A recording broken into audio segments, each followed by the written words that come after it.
রক্ষা করার ক্ষেত্রে তিনি তমলুকে তাম্রলিপ্ত নগরে নিরলসভাবে কাজ করে যাচ্ছেন এই সৎ সজ্জন এবং বিদ্বান ব্যক্তিটি।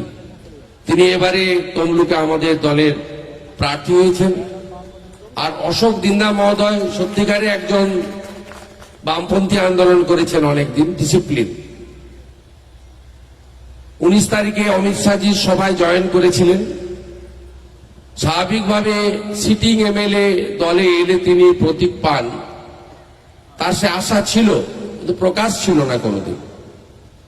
সর্বভারতীয় স্তরে দল তাকে অন্য কাজে লাগাবে ঠিক করেছে, তাই তাকে প্রার্থী করেনি। কিন্তু স্বাভাবিকভাবে কিছুদিন অভিমানে ঘরে বসে থাকার কথা, অভিমানে, সে অভিমান ভাঙানোর জন্য জেলার নেতাদের যাওয়ার কথা, রাজ্যের নেতাদের আসার কথা, আমাদের সকলের যাওয়ার কথা, সেগুলো কিছু করতে হয়নি। পরের দিন থেকে ডাক্তার বেরাকে নিয়ে নেমে পড়েছেন।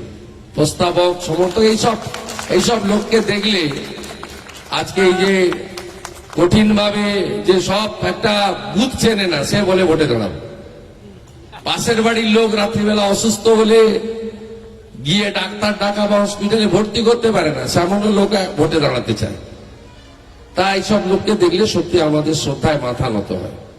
আর দ্বিতীয় তৃতীয় সারিতে যারা আছেন, আমি আর নাম বললাম না, কারণ ময়নার সন্ত্রাস কবলিত বাচ্চা করের ঘাটে বড় সভা আছে, ফুটবল মাঠে 20,000 তো হবেই, বেশি হতে পারে। তা যাই হোক, আমি আজকের এই যোগদান মেলায় আপনাদের অভিনন্দন জানাবো। এবং আমি তৃণমূল কংগ্রেসে অনেক দিন ধরে কাজ করেছি, মন্ত্রিসভায় ছিলাম। এই বর্তমান শিক্ষামন্ত্রী এবং Trinamool Congress private limited company পশ্চিমবঙ্গে শিক্ষক নিয়োগ, শিক্ষকদের শিক্ষিকাদের মর্যাদা, শিক্ষা প্রতিষ্ঠান, ছাত্রছাত্রীদের বর্তমান এবং ভবিষ্যৎ সবটাই নষ্ট করেছে। যদি প্রথম থেকে ধরেন আপনি, আমি সব সভাতে বলছি যে এসএসসি স্কুল সার্ভিস কমিশন 7 বছর নিয়োগ হয়নি, এই প্রথম স্বাধীনতার পরে 7 বছর এসএসসির নিয়োগ হয়নি, 14 সালে লাস্ট হয়েছে। আপনি যদি ধরেন প্রাইমারি কি অবস্থা আছে, আপনি বলুন ডিস্ট্রিক্ট প্রাইমারি কাউন্সিল, এই পার্থ চ্যাটার্জি মন্ত্রী হওয়ার পরে ডিপিএসসির ক্ষমতাটা কলকাতায় তুলে নিয়ে যায়। সবই কলকাতা থেকে ওনারা করবেন, সব কলকাতা থেকে হবে, ডিপিএসসির কোনো ক্ষমতা থাকবে না। ডিপিএসসি ছিল একটা ইলেক্টেড বডি, শিক্ষকরা লাইন দিয়ে 3 বছর অন্তর ভোট দিত, শিক্ষাকর্মীরা ভোট দিত, বিভিন্ন ক্যাটাগরি থেকে লোক আসতো, চেয়ারম্যানটা নমিনেট করত সরকার। 13 সালের পরে এই ডিপিএসসি তুলে দিল সমস্ত ডিপিএসসির ক্ষমতা। পরে তো আরো ভয়ঙ্কর, 16 সালের পরে ট্রান্সফারটাও কলকাতায় তুলে নিয়ে চলে গেছে। আপনারা নিজেরা দেখেছেন কি অবস্থাটা করেছে। এটা তো গেল নিয়োগ এবং ব্যবস্থাপনা। যদি বলেন শিক্ষক শিক্ষিকারা ডিএ চাইতে বলে ঘেউ ঘেউ করছে, আপনারা শুনেছেন শিক্ষক শব্দ, শিক্ষিকা শব্দের মর্যাদাটা নষ্ট করেছে। এখন নিজেরা কি করতে পেরেছে, আপনাদের সঙ্গে অন্য রাজ্যের শিক্ষক শিক্ষিকাদের বেতনের কত তফাৎ। অমিত শাহজি নামখানার সবাই বলছিলেন যে আমাদের সরকার এলে প্রথম পে কমিশন এবং এই যে বৈষম্য আছে সেই বৈষম্য দূর করার কাজটা আমাদের সরকার করবে। এটা বিজেপি 14টা স্টেট করেছে, কে ভুল বুঝাচ্ছে বিজেপি স্টেটে বেতন হয় না, অমুক 14টা স্টেট আছে কি করে? গুজরাটে 20 বছর ধরে জিতছে কি করে বিজেপি সরকার?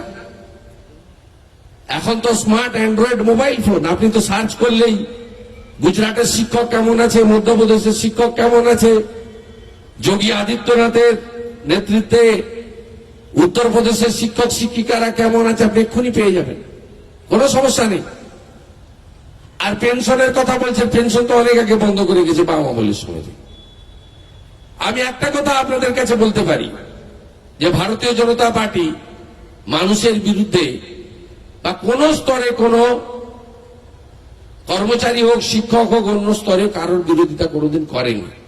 আজকে যারা 9.5-10 বছর ধরে আছে তারা না পেরেছে শিক্ষক শিক্ষিকা নিয়োগ করতে, না পেরেছে ভোকেশনাল টিচার থেকে, পার্ট টাইমার থেকে প্যারা টিচার থেকে এই প্যারা টিচারের তো টাকা মারছে। সর্বশিক্ষা অভিযান অটল বিহারী বাজপেয়ী চালু করেছিলেন, সেখান থেকে এই প্যারা টিচার নামক শব্দটি এলো। এবং কেন্দ্রীয় সরকার যে বেতন দেন সেটা প্রাইমারি স্তরে প্রায় 12 থেকে 15,000 টাকা এবং হাই স্কুলে 25,000 টাকা। এই রাজ্য সরকার তো দেওয়ার দূরের কথা, সেই টাকা থেকেও কাটমানি খাচ্ছে, কমিশন খাচ্ছে, সরিয়ে রাখছে। তাই ভোকেশনাল টিচার, কম্পিউটার টিচার, কে 500, কে 2000, কে 4000, সর্বস্তরে একটা অব্যবস্থা। আপনি নিজে দেখুন যে ক্লাস 9, 10 তাদেরকে 11 ট্যাব দেয়নি, একটা সেকশনকে ট্যাব দিয়েছে। কেন বলুন তো? 18 বছর ভোটার হয়ে গেছে। আর যেদিনকে ট্যাব দিয়েছে 3 দিন পরে স্কুল খুলে দিয়েছে। এই ট্যাব বা মোবাইল ফোন গুলো কিনে যে 10,000 করে টাকা ভোটের আগে ঘুষ দিয়েছে, এটা দিয়েছে কেন? 18 বছর যাদের ভোটার তাদের ভোটটা পাওয়া যায়। এই ভোটটা পুরো মোদিজির ভোট হয়ে গেছে, ইয়াং জেনারেশন। এটা বুঝে এসব করছে, এটাতে কোনো লাভ হবে না। 10,000 টাকায় শেষ, চাকরিটা কেউ পাবে না। ভয়াবহ অবস্থা। 70-80 লক্ষ এসএসসিতে পরীক্ষা দেয়। আপনি বলুন তো কোন পরীক্ষার স্বচ্ছতা আছে? আপনি বলুন, এসএসসির ওয়েটিং এ নাম ছিল পরেশ অধিকারীর মেয়ের, কোথেকে এলো? আজকে পরেশ অধিকারী মেখলিগঞ্জে তৃণমূল কংগ্রেসের প্রার্থী। তার মেয়ে জয়েন করার 2 দিনের মধ্যে নিয়োগ পায়। 2 নম্বরে যে মেয়েটি ছিল তাকে বাদ দিয়ে দেওয়া হয়। এই যে ব্যাপক একটা দুর্নীতি, এটা আমরা আগে কোনোদিন দেখিনি। আমি তো অনেকদিন ধরে বিরোধী দলের লেভেলে ছিলাম, কাউন্সিলর ছিলাম। কলেজ থেকে ছাত্র রাজনীতি করে জিএস হয়ে, গেম সেক্রেটারি হয়ে ওইখান থেকে উঠে এসেছি। ক্লাসে ডায়াসিং করতাম, শিক্ষানীতির বিরুদ্ধে বলতাম। আজকে সেই জায়গায় দাঁড়িয়ে একটা ব্যবস্থাপনাকে পুরোপুরি ধ্বংস করেছে। আপনারা নির্বাচন ঘোষণার আগে অনেকেই আমাকে বলেছেন যে গেলেই ট্রান্সফার করে দিবে, গেলেই ক্ষতি করে দিবে। কারণ আপনাদের তো এখন বহুবিধ কাজ, মিড ডে মিলের হিসাব রাখা, জ্বালানি কাঠের হিসাব রাখা, গ্যাসের সিলিন্ডারের হিসাব রাখা, থালা বাসনের হিসাব রাখা, খালি বস্তার হিসাব রাখা, খালি বস্তা যথাসময় ফেরত দেওয়া। এখন তো পড়াশোনার কাজটা গৌণ। এই ব্যবস্থা থেকে বাঁচতে গেলে আমাদের বর্তমান প্রজন্ম, আগামী প্রজন্ম, সব প্রজন্মকে শেষ করে দিচ্ছে। আমি সংখ্যালঘু মুসলিম, খ্রিস্টান, জৈন, বুদ্ধিস্ট যারা মাইনরিটিস, আপনারা জানেন কোথাও সার্কুলার পাবেন না। কিন্তু কি করছে সর্বনাশটা দেখুন। প্রথমত ওবিসি মন্ডল কমিশনের পরে তোষণটা কিভাবে করে সর্বনাশটা করছে দেখুন। মন্ডল কমিশনে ওবিসির পরে ঘোষ, কুম্ভকার, নাপিত, যাদব, এরা সবাই হয়েছিল ওবিসি এ। ইনি ভোট ব্যাংক তৈরি করার জন্য সংখ্যালঘুদেরকে 95-96% ওবিসি এ করে দিলেন, পার্সেন্টেজ কিন্তু 7 থাকলো। এটা একটা অন্য দিক। তারপরে কি করলো দেখুন, যে সব সংখ্যালঘু পরিবারের ছেলে মেয়েরা তো মাইনরিটি স্কলারশিপের উপর নির্ভর করে না, তারাও তো তাই তাদের ছেলে মেয়ে ডাক্তার হোক, ইঞ্জিনিয়ার হোক, WBCS হোক, IAS হোক। কিভাবে ক্ষতিটা করছে দেখুন। কোন সংখ্যালঘু পরিবারের ছেলে বা মেয়ে স্কুলে পড়ছে, তাকে নন অফিসিয়ালি ডিআইরা, এসআইরা, এআইরা আপনাদের ডেকেই বলে দিচ্ছে যে 50% নাম্বার দিতেই হবে। ধরুন আমি সংখ্যালঘু, আমার একটি ছেলে আছে, সে ইংরেজিতে 24 পেয়েছে, ফেল করেছে। সে অঙ্কে কাঁচা, আমি জানতে পারলাম না। কারণ আপনাকে ডক্টর পার্থ চ্যাটার্জি আর ওনার অভিভাবিকা তিনি বলে দিয়েছেন সবাইকে 50 করে না পাইলেও দিতে হইবে, যাতে তিনি মাইনরিটি স্কলারশিপ পান আর ভোট ব্যাংকটা আমার ঠিক থাকে।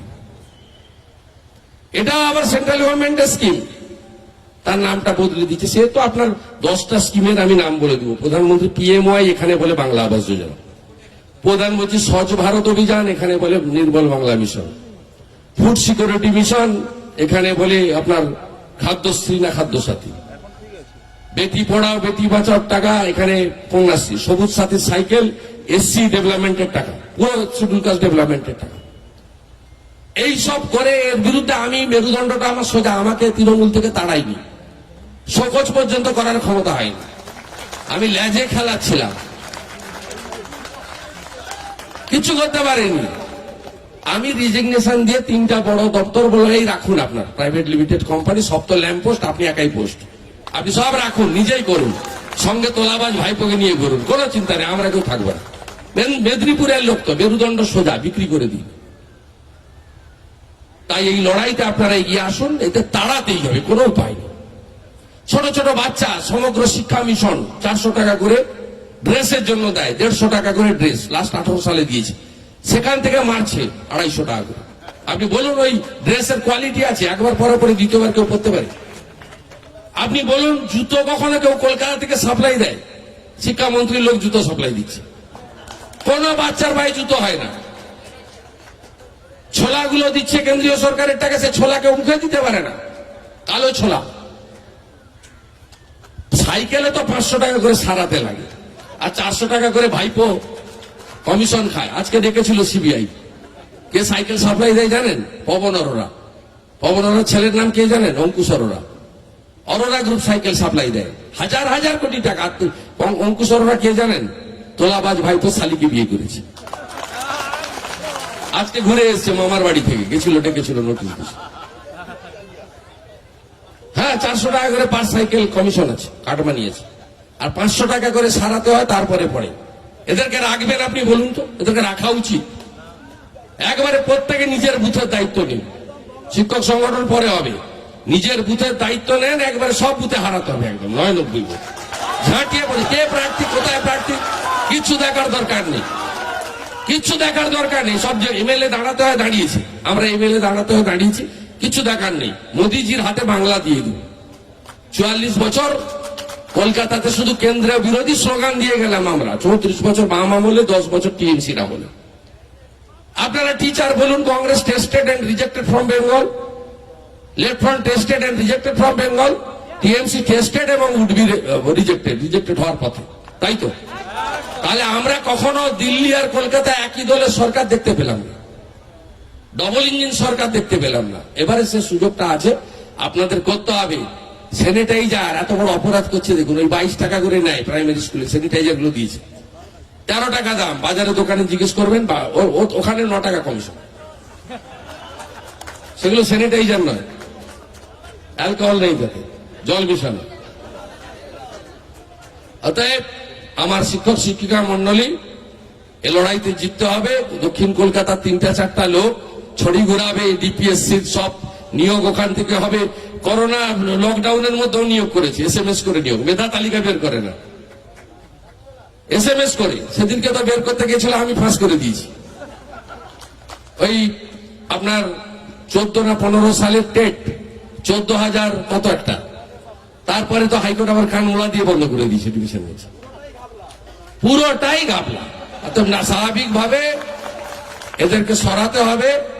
শিক্ষাঙ্গন, শিক্ষা প্রতিষ্ঠান, শিক্ষক শিক্ষিকা, ছাত্র ছাত্রী, শিক্ষার পরিবেশ সবটা বাঁচাতে হবে। আপনি বলুন, বিধানচন্দ্র রায় ম্যানেজিং কমিটি তৈরি করেছিলেন, অভিভাবকদের মধ্যে থেকে 4 জন জিততেন, ডোনার মেম্বার থাকতো, শিক্ষকদের মধ্যে থেকে 2 জন, অশিক্ষক NTR এর মধ্যে থেকে 1 জন, headmaster ex officio member, government nominee থাকতো, SI AI DI প্রতিনিধি।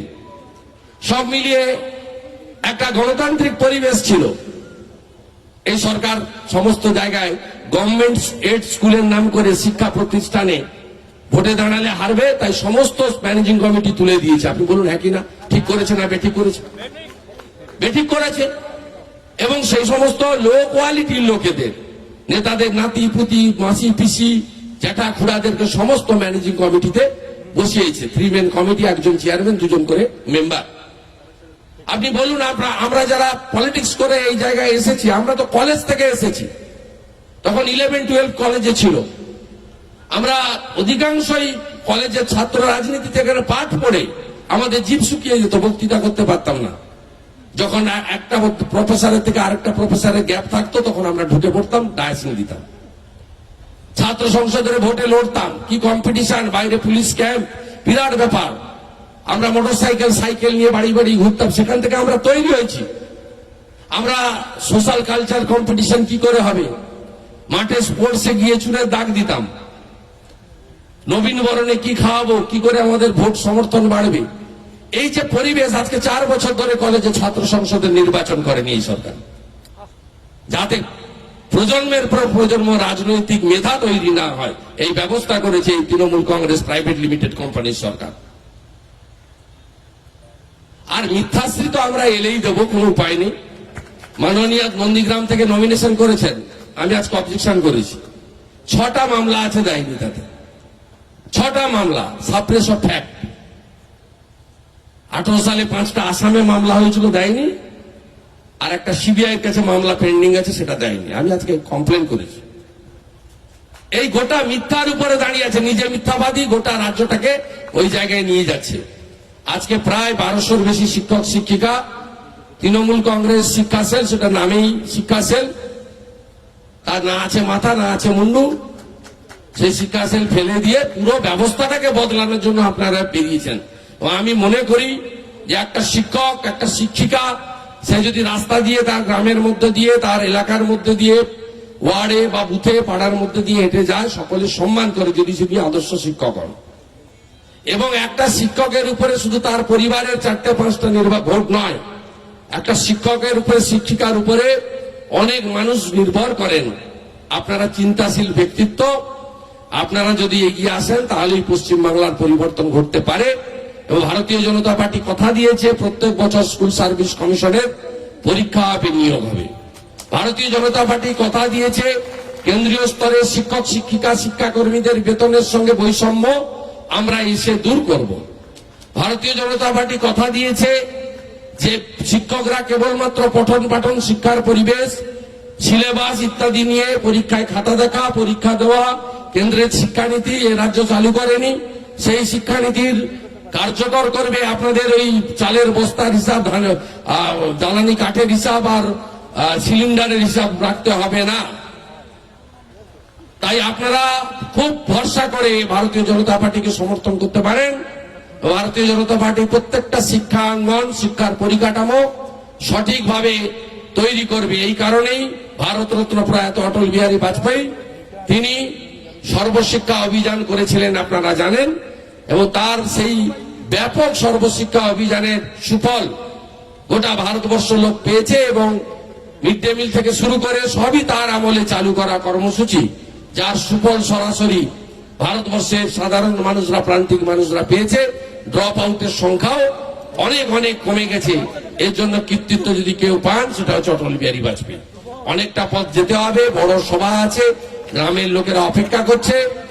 আজকে আপনাদের এখানে কয়েকজন নেতৃত্বকে আমরা যোগদান করাচ্ছি। ইতিমধ্যে কাঁথিতে একটি সভাতে 400 জন মৃত শিক্ষক যোগ দিয়েছিলেন, তাদেরও কিছু প্রতিনিধি এখানে এসেছেন।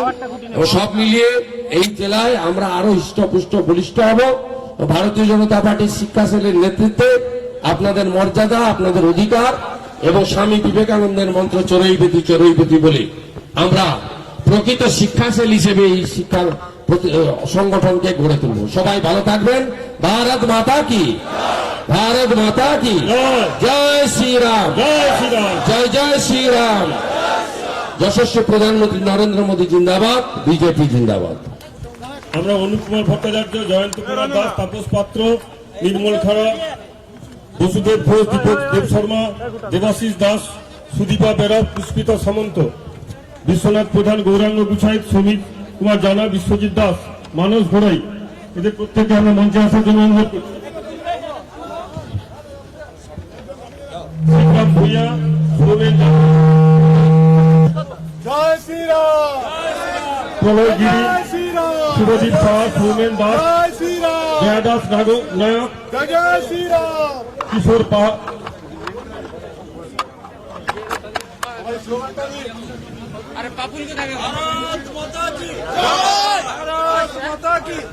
ইন্দ্রজিৎ নায়ক, রামকৃষ্ণ মধুসূদন বেরা, শোভন মাইতি, সুমন্ত মাইতি, সৌমেন দাস, শুভদীপ শাহ। বন্দে মাতরম, বিজেপি জিন্দাবাদ, বিজেপি জিন্দাবাদ, প্রধানমন্ত্রী নরেন্দ্র মোদী জিন্দাবাদ, জয় শ্রীরাম।